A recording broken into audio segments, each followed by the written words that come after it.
Vanessa laughed, sipping her wine, completely at ease. The dim glow of the chandelier above cast a warm light over the dinner table, reflecting off the expensive crystal glass in her hand. She looked radiant, confident, the perfect wife, the devoted partner, the woman who had everything under control. I stayed quiet, swirling the deep red liquid in my own glass, my expression unreadable. The dinner party buzzed around us, voices blending into a comfortable hum of laughter, clinking silverware, and murmured conversation. Vanessa had always been good at deception. The way she touched my arm, the way she leaned in just a little closer than necessary when whispering in my ear, the way she played the role of the loving wife to perfection, it was all so seamless. If I hadn't known better, if I hadn't seen the truth with my own eyes, I might have believed her. But I did know better. Across the table, Vanessa's best friend, Olivia, was watching us with that keen, knowing gaze of hers. She was sharp, too sharp for Vanessa's comfort at times. But tonight, Vanessa wasn't worried. Why would she be? She thought she had outplayed me. She thought she had hidden every trace of her betrayal. I let the moment stretch, let her feel like she had won. And then, with the same calm I had mastered over the years, I reached into my pocket and pulled out my phone. "Let's play a game," I said, my voice smooth, effortless. The words were casual, almost lazy, but they carried weight. The conversations around us dipped in volume, curiosity peaking. "Who can guess my wife's favorite hotel?" Vanessa stilled. It was so subtle most would have noticed, but I did.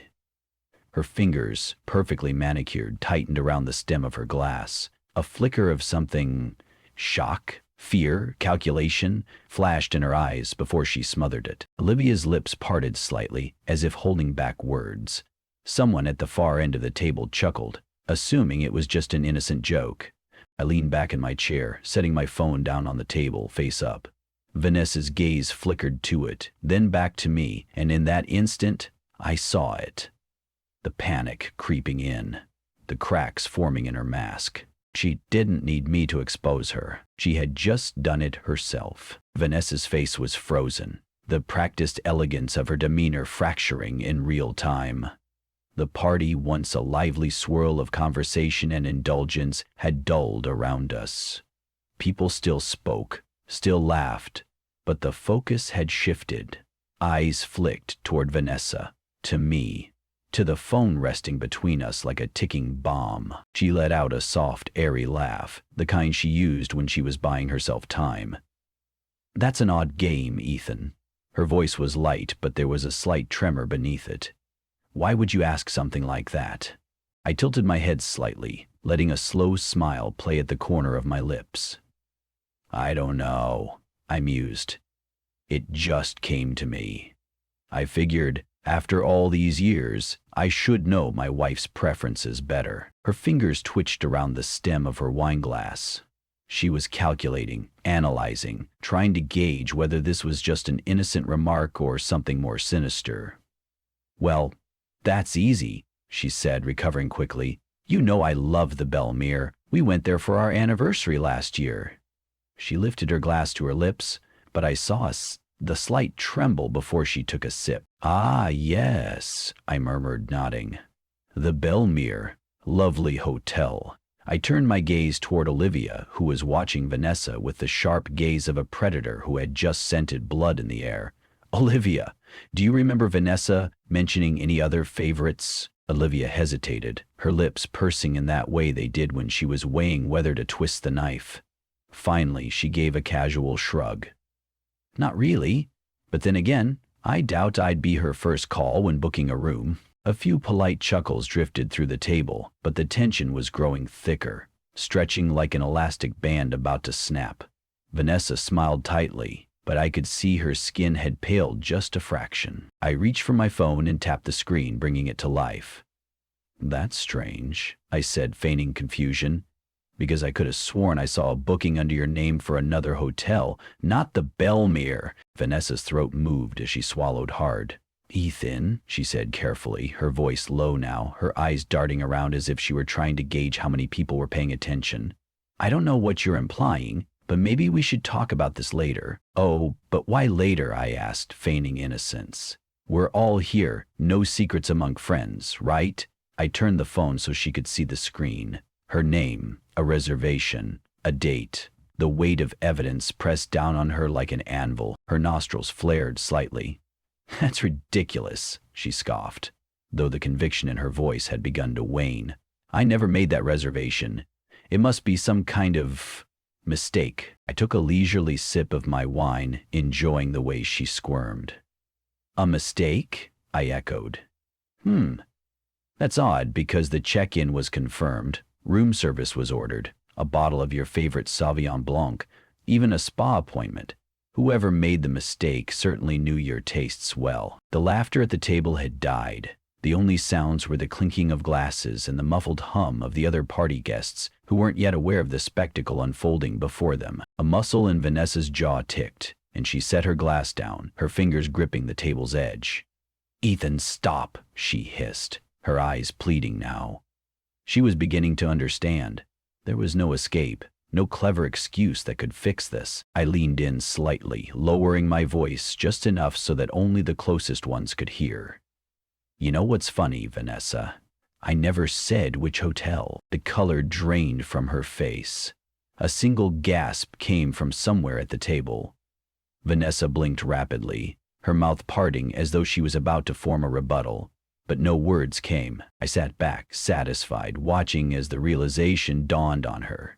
She had played herself, and all I had to do was watch. Vanessa's breathing had changed. It was shallow now, almost uneven, her chest rising and falling too quickly for someone trying to appear composed. The wineglass in her hand trembled just slightly, betraying the panic she was desperate to conceal. The rest of the table had fallen into a thick, suffocating silence. Some of them were pretending not to watch, shifting awkwardly in their seats, eyes darting between me and my wife like spectators at the edge of a battlefield. Others had given up the pretense entirely, their gazes fixed firmly on Vanessa, watching her unravel piece by piece. I leaned back in my chair, exuding the same ease she had carried only moments ago, before the weight of her own deception had come crashing down on her. I was in no hurry. I wanted her to feel this, to let the realization seep into every inch of her being. She had spent so long believing she was in control, orchestrating her own private game while I played the fool. Now, in front of everyone, she was seeing the truth. I had never been a fool. She licked her lips, her eyes darting around the room, searching for an escape route, but there was none. Not tonight. "Yen," she began again, her voice softer this time, almost pleading, "let's not do this here." I tilted my head slightly, as if considering her request. Then I let out a small, amused chuckle. "Not do what, Vanessa?" I asked. "I'm just asking a simple question. A game, remember? A fun little guessing game?" I gestured toward Olivia and the others at the table. "Come on, everyone. Surely someone knows the answer. What's Vanessa's favorite hotel?" No one spoke. A few people shifted uncomfortably, avoiding eye contact. Vanessa's friend, Olivia, had pressed her lips together so tightly they had nearly disappeared, her expression unreadable. Vivenna reached for my wrist suddenly, her fingers wrapping around it in a desperate grip. "Please," she whispered, barely audible. I looked at her hand on mine. It was warm, but there was no comfort in her touch, no love. Only panic. And for the first time I saw it clearly. She had always been this way. She had always been selfish, always taken more than she gave. Always thought of herself first. It wasn't just this affair, it was everything. Every time I had made a sacrifice for her, every time I had let something go in the name of love, every time I had trusted her when I shouldn't. I slowly, deliberately pulled my wrist from her grasp and let my hand rest on the table. "I'm curious, Vanessa," I continued, my voice smooth, measured. "How long were you going to keep pretending? Did you think I'd never find out? Or did you just assume I wouldn't do anything about it?" Her face was pale now. For the first time she had nothing to say. No quick-witted remark, no clever excuse. She was cornered, and she knew it. I reached for my phone again, tapping the screen once more. This time I turned it toward her, letting her see exactly what I had pulled up. A hotel reservation. Her name, a date, and a time-stamped photo. A grainy but unmistakable image of Vanessa, arm in arm with a man who was most definitely not her husband. She sucked in a sharp breath. A few gasps echoed around the table, but I didn't take my eyes off Vanessa. "You should have been more careful," I said, almost conversationally.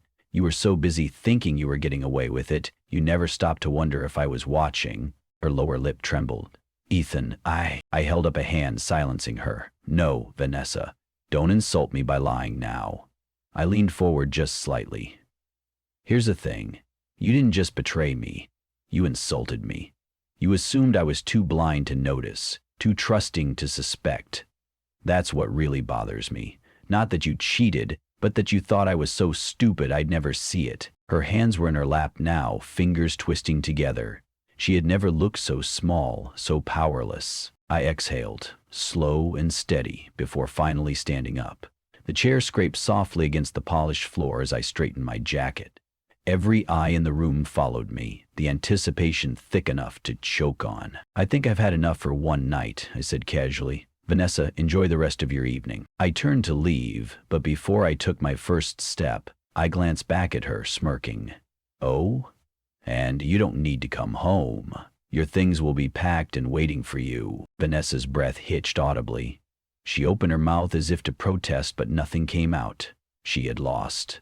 Completely, utterly, and without redemption. I walked away, feeling lighter than I had in years. Behind me, I heard the first whispers start, a quiet murmur rippling through the guests as they pieced together what had just happened. Vanessa had thought she was playing the game.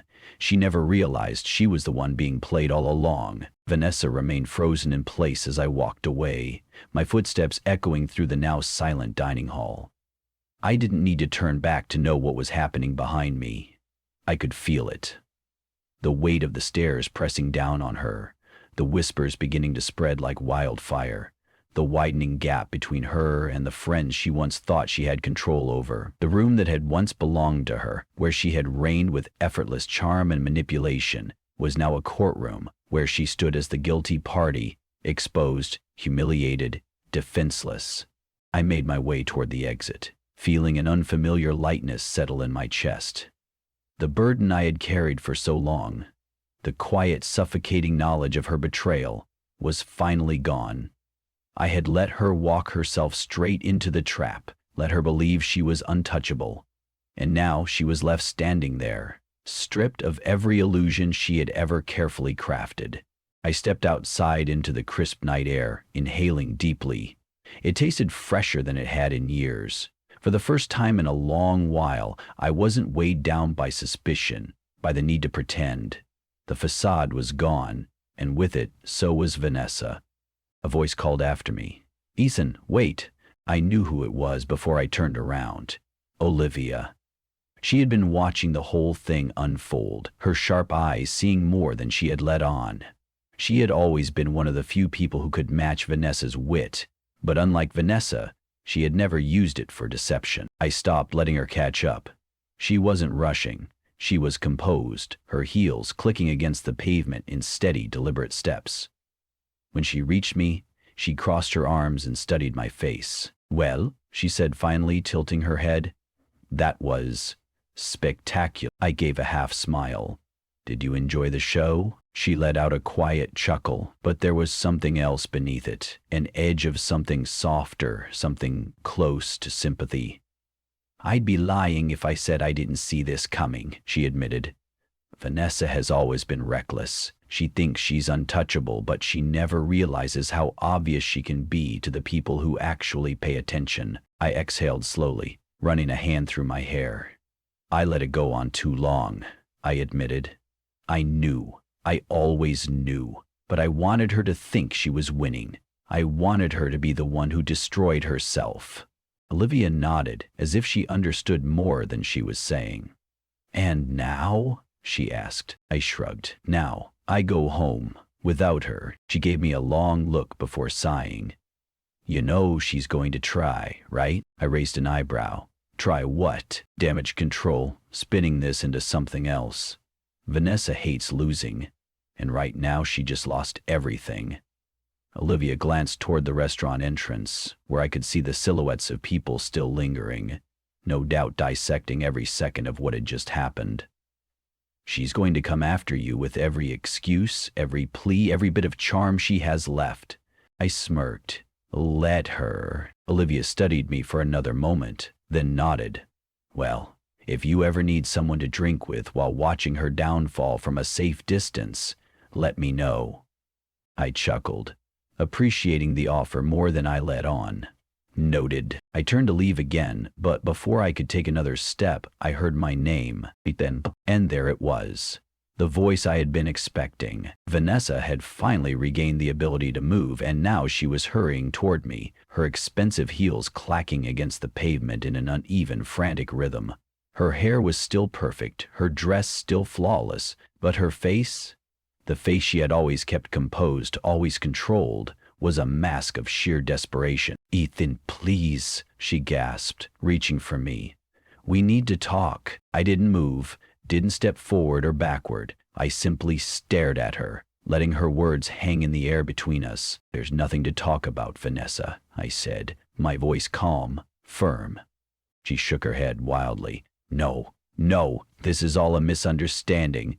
You don't know the full story. You don't understand." I let out a soft chuckle, and that stopped her cold. "Vanessa," I said, shaking my head slowly, "you still don't get it, do you?" Her eyes darted around, trying to piece together a defense, a way out. I love you," she blurted out. I smiled at that, but it wasn't the kind of smile she had seen before. This one wasn't warm. It wasn't forgiving. It was final. "No, Vanessa," I said, "you love winning. You love the thrill of lying, of sneaking around, of getting away with things. That's what you love. Not me." She opened her mouth again, but I didn't give her the chance. "Here's the thing," I continued, my tone never rising, never breaking. I never raised my voice. I never had to, because the truth is louder than anything I could ever say. And tonight, everyone heard it. Vanessa's lips parted slightly, but no words came out. I took a step back, putting distance between us. "Go back inside," I told her. "Enjoy the rest of the night. Or don't. Either way, I'm done." I turned and walked away, the last sound I heard being the sharp intake of Vanessa's breath, the sound of someone who had finally realized they had lost, completely and irrevocably. And for the first time in a long time, I felt free. As I walked away from Vanessa for the last time, I didn't feel anger. I didn't feel sorrow. I felt something I hadn't expected. Peace.